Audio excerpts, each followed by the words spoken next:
Today we have 9 huge JRPG announcements and updates to cover. Where did all these come from, you may ask? Well, Nintendo and Sony both decided to have their Direct and State of Play on the same day. We got everything from long-awaited release date announcements to shocking announcements of brand new games and a remake of a retro classic.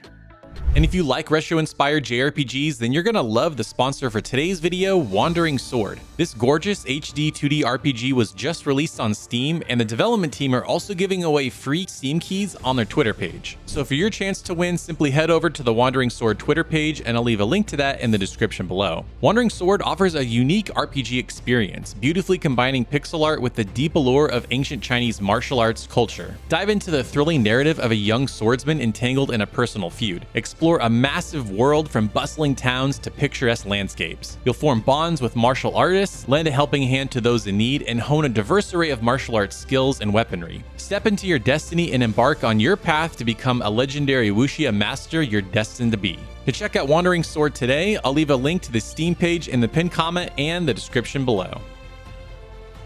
Starting out, we got a new trailer for Super Mario RPG coming to Nintendo Switch on November 17th. Here they showed some new features that are new to the game. Now they did mix that in with some old stuff, so I'm not totally sure what's new versus what's old. You guys will have to tell me below because I've never played Super Mario RPG. But they did say that if you have perfectly timed attack hits when you time that button press, it'll hit all the enemies instead of just doing one attack on one enemy. There's also this little meter that builds in the corner, and once it builds up, you can do triple attacks with whoever is in your party. And in the trailer, they encourage you to use different party members to see what different types of triple attacks you could do. So that seems really cool. And they also said that different bosses will be different in New Game Plus. So once you beat the game and you play it again, bosses will remember you, and they'll also be much more powerful. I think they showed a 9,999 damage attack. So be careful if you're wanting to play on New Game Plus and want a little bit more of a challenge. But like I said, this game is coming to Nintendo Switch on November 17th, and I'm super excited because I've never played Super Mario RPG, so I'm really curious to see what the hype is all about.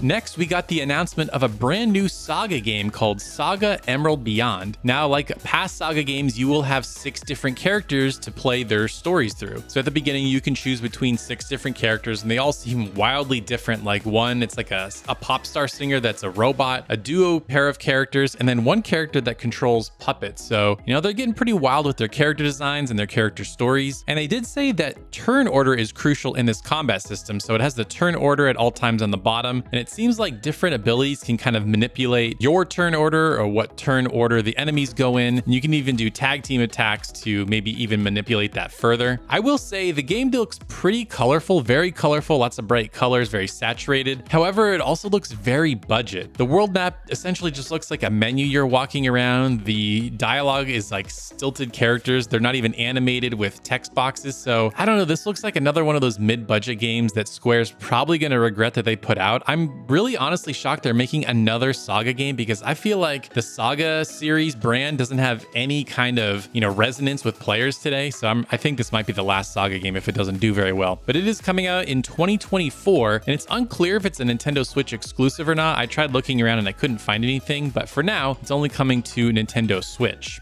Next, we got a look at Vanillaware's next game. Yes, we haven't seen these guys since 2019's 13 Sentinels Aegis Rim, and they're back with a tactical RPG. Now, this is not a standard like grid-based strategy RPG that you might be familiar with. They're calling this the rebirth of fantasy tactical RPGs, and there's a lot going on. It looks like you're building an army and building a nation. Like you have the main character and he's walking around to different towns, maybe negotiating with different cities and nations, trying to maybe make allies or you fight with them. At a quick glance, as someone that isn't super familiar with games like Civilization, it kind of looked like Civilization. As you move to different towns, they have different icons on there, and then of course you do get into different battles, and you'll have 60 plus different characters to recruit and have on your team. And of course it has that signature Vanillaware art style. It didn't say it was Vanillaware at the very beginning, but I'm like, this looks like a Vanillaware game, and in fact it was. And it's coming March 8th, 2024 to PlayStation, Xbox, and Nintendo Switch. I love me some Vanillaware. Whatever they do, they absolutely nail, even when they're hopping between genres. So I'm really excited to see what Unicorn Overlord is. Yeah, very strange name, but it looks really cool.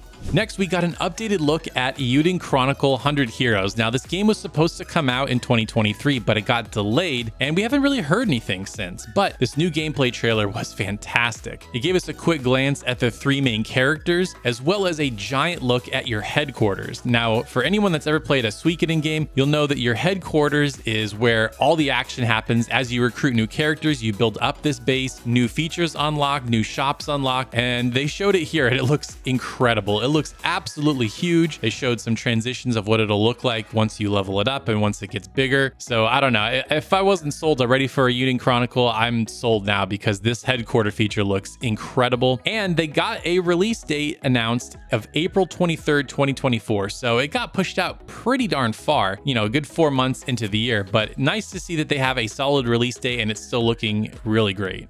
Now I'm cheating a little bit with this next one because it's not an RPG nor is it Japanese, but I know people watching this video would want to hear about it, and that is Wargroove 2. Now this is basically trying to be a Advance Wars type game, obviously very inspired by Advance Wars, and it's adding a few new modes that I don't think were in the original game. So for one, you can make your own campaigns and share it with your friends and things like that, which is really cool. It just gives the game unlimited replay value if you can make your own levels. And they also said they're making a roguelike mode where you basically just go as far as you can, you get different upgrades and things like that. So that's kind of cool to see in a game like this. And I forget if they had announced a release date or not, but it is coming October 5th, and they said it's a Switch console exclusive. Now, it did eventually come to Xbox and PlayStation, the original one did, so I imagine this will just be a timed console exclusive. They want that extra money, so I'm sure eventually it'll come to PlayStation and Xbox as well, but for now, it'll be coming to Switch on consoles exclusively on October 5th.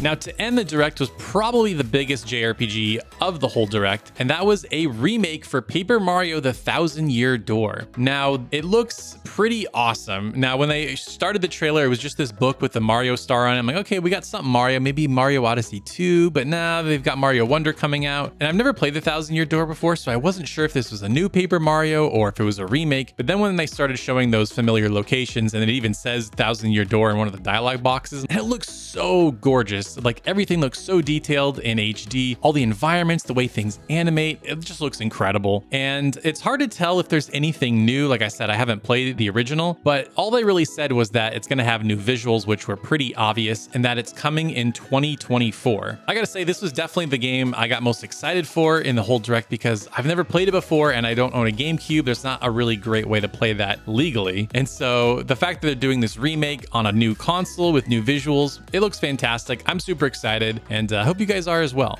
And then later in the day, we had the PlayStation State of Play, and usually my expectations are pretty low now for State of Play. They've disappointed more often than not. However, there were quite a few shocking announcements and updates in this State of Play, and the first one was a DLC expansion for Tales of Arise of all games. I mean, that game is 2 years old at this point. I thought they were done with that and they were going to be moving on to the next game, but when they mentioned Dana and Rena, I was like, wait a minute, Tales of Arise, what is this? And so here they say the adventure continues, so it sounds like it's going to be after the main game. And obviously, you know, in the trailer they show all the old characters, so it'll be based around them, but then it shows this one white-haired child character, and they're shown pretty prominently and they're in the key art, so it seems like this DLC is going to be very centered around them. But it was pretty vague, so it was hard to tell exactly what was going on, but there is new areas, new dungeons, new enemies, and a brand new story, so I'm very excited to dive into this one. I love that game, and it'd be really cool to see how the world changed after the ending. So just being able to explore the world after the ending would be worth it alone. And I've been kind of wanting to go back to that game ever since I got a PlayStation 5, because I originally beat it and platinumed it on PlayStation 4. So this seems like a good excuse. And this DLC is coming pretty soon on November 9th. Now, it did say it requires the base game, so you'll need to have the game to play this. Now, they didn't announce a price. However, there was a Beyond the Dawn edition announced in Japan for 6,800 yen, which roughly translates to 46 US dollars. So maybe we're getting an updated release of Tales of Arise. Maybe we'll be getting our own Beyond the Dawn edition. So, you know, look for that to be around $45 to $50. Now, there were a few other things that it comes with. It also comes with new costumes that you can see on the screen here, as well as silver weapons for each character, as well as other gold and gald,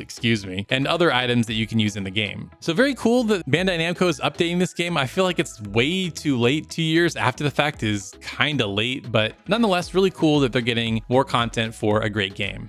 This next one is pretty short and sweet, but Honkai Star Rail was previously announced to be coming to PlayStation consoles, and it got a release date for PlayStation 5 on October 11th. Now, it does say that it's a console exclusive, so I was a little surprised not to see PlayStation 4, but only PlayStation 5. And my guess is they're trying to push people off of PlayStation 4 and get everybody on PlayStation 5. And they did say this was a timed console exclusive, although Genshin Impact still hasn't come to Nintendo Switch or Xbox, so I wonder if Sony is just totally buying the rights to this game. They're making a ton of money on Genshin and Honkai Star Rail. I'm sure we'll make a ton of money for them. So if you've been holding out, didn't want to play on PC or mobile, it'll be coming on October 11th.